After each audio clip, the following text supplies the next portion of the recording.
துர்காரி அரசு தூத்துக்குடி. நீங்கள் இப்போ பார்க்க போகிற புதிய வீடு வந்து 2.25 சென்ட்ல பில்டிங் அப்ரூவ் பிளாட் அப்ரூவல் கட்டப்பட்ட வடக்கு வாசல் வீடு. ஓனர் சொல்ல ரேட்டு 65 லட்ச ரூபா. ஃபுல் கபோர்ட் ஒர்க் எல்லாம் பண்ணி கொடுத்துருக்கோம். பேங்க் லோன் நாங்களே அரேஞ்ச் பண்ணி கொடுத்துருக்கோம். வாங்க வீடை சுற்றி காமிப்பு வீடை பார்ப்போம்.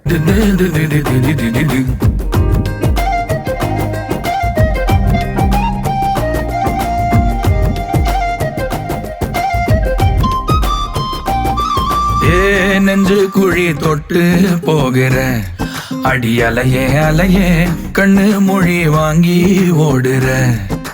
ஓ பஞ்சாரத்தை போட்டு மூடுற இந்த மயில மயில பத்த வச்சு நின்னு பாக்குற. ஏ வந்தாய மந்தார மலரன நின்னாய நில ஒளி தந்தாய கண்ணால செங்காட்டு பூவ போல உன் கூட